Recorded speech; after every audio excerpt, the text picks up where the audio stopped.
Assalamualaikum warahmatullahi wabarakatuh.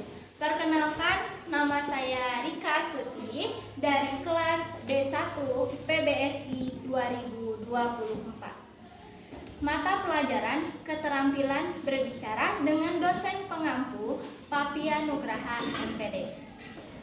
Izinkan saya untuk sedikit memaparkan mengenai dasar-dasar pemikiran Ki Hajar Dewantara. Yang saya ketahui ada 8 konsep mendasar filosofi pendidikan Ki Hajar Dewantara. Yang pertama, ada pendidikan adalah menuntun. Yang kedua, kekuatan kodrat. Yang ketiga, pendidikan yang berpihak kepada anak. Yang keempat, anak bukanlah tabula rasa. Yang kelima, budi pekerti. Yang keenam, filosofi petani. Yang ketujuh, relevansi pemikiran KHD dengan pemikiran abad 21. Yang terakhir, ada refleksi filosofi pendidikan Ki Hajar Dewantara. Baik, kita mulai dari yang pertama. Pendidikan adalah menuntun.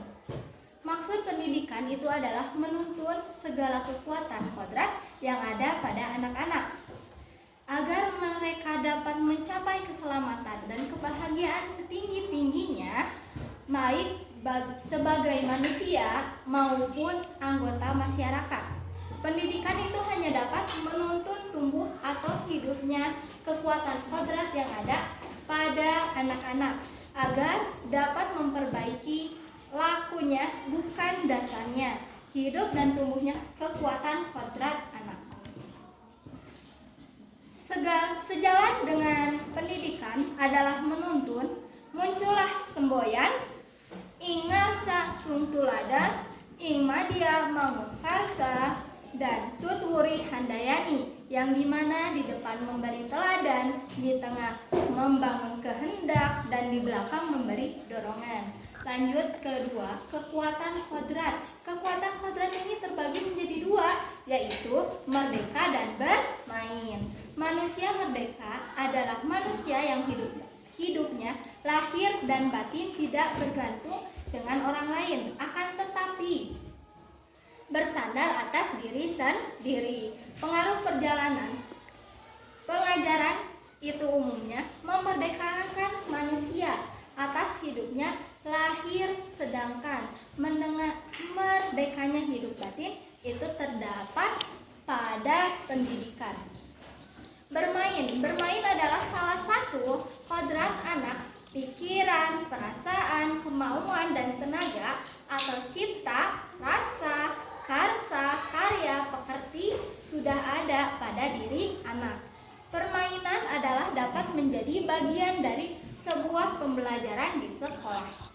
Lanjut, ketiga, pendidikan yang berpihak pada anak, yaitu bebas dari segala ikatan, dengan suci hati mendekat sang anak, bukan untuk meminta sesuatu hak, melainkan untuk berhamba pada sang anak. Nah, berhamba ini dimaksudkan dengan berpihak pada murid. Murid adalah yang terpenting dalam pendidikan sebagai pusat upaya pendidikan atau pengajaran.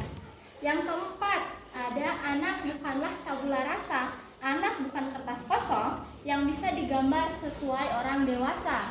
Anak lahir dengan kekuatan kodrat yang masih samar-samar. Tujuan pendidikan adalah menuntun atau memfasilitasi, membantu anak untuk menebalkan garis-garis samar-samar itu, agar dapat memperbaiki lakunya untuk menjadi manusia seutuhnya. Indonesia kaya akan keberagaman, menebalkan laku anak dengan konteks sosial kultural.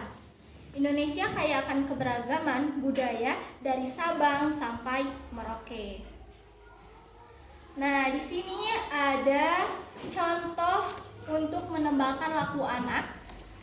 Kita bisa lihat ya dari budaya, contohnya Manggarai, yaitu ada toing, titong, dan toming. Toing artinya mengajar, titong artinya menuntun, dan toming itu teladan.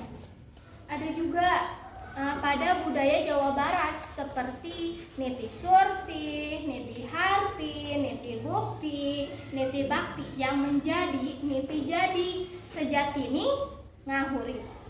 Atau seperti budaya Bali seperti Tri Hirta Karana atau 3 asal kebahagiaan, yaitu harmoni dengan Tuhan, manusia, dan alam. Lanjut ke 5, budi pekerti. Budi pekerti, watak karakter adalah perpaduan harmonis atau salah satunya gerakan pikiran, perasaan, dan kehendak atau kemauan sehingga menimbulkan tenaga semangat. Budi yaitu pikiran, perasaan, kehendak, kemauan, sedangkan pekerti yaitu tenaga. Adapun cipta, rasa, karsa, pekerti itu melahirkan keselarasan hidup dan integritas. Yang keenam, ada filosofi petani. Seorang pendidik ibaratkan petani yang menuntun tumbuhnya benih. Ia hanya dapat merawat tanaman dengan memperbaiki kondisi tanah, menyiram tanaman, memberi pupuk, membasmi hama, dan sebagainya. Akan tetapi, petani tidak bisa mengubah jenis bibit. Contohnya, jagung akan tetap tumbuh sebagai jagung, tidak menjadi padi ataupun kedelai. Yang dapat dilakukan oleh petani adalah memastikan semua benih tumbuh dengan baik. Seperti itu juga, seorang pendidik hanya dapat menuntun laku murid dan bukan mengubah dasarnya. Yang ketujuh, ada relevansi filosofi pendidikan Ki Hajar Dewantara dengan pendidikan abad 21. Filosofi ini terbagi menjadi 2, yaitu menuntun dalam pendidikan abad 21, kolaborasi, kritis refleksi, komunikatif, kreatif, dan inovatif. Selanjutnya ada selamat dan bahagia. Pada pendidikan abad 21 ditandai dengan well-being, yang artinya keadaan memiliki rasa bahagia, kepuasan, tingkat stres yang rendah, sehat secara fisik dan mental, serta menjaga kualitas hidup yang baik. Oke, lanjut sekarang yang terakhir, yaitu refleksi filosofi pendidikan Ki Hajar Dewantara. Sebagai perwujudan dari filosofi pendidikan Ki Hajar Dewantara, siswa dan guru merdeka belajar berkolaborasi bersama, menggali dan mengembangkan potensi siswa dan mengakomodasi karakteristik masing-masing untuk mewujudkan student well-being. Oke, baik, yang dapat saya sampaikan hanya itu saja. Semoga apa yang saya bahas membawa manfaat yang luas. Terima kasih atas perhatiannya yang tulus. Semoga langkah kita seperti cinta sepasang kekasih yang semakin jelas. Makan sore dengan ketan sambil duduk di bawah pohon jati. Kalau ada kesalahan dalam ucapan, mohon tidak dimasukkan hati. Wabillahi taufiq wal hidayah. Wassalamualaikum warahmatullahi wabarakatuh.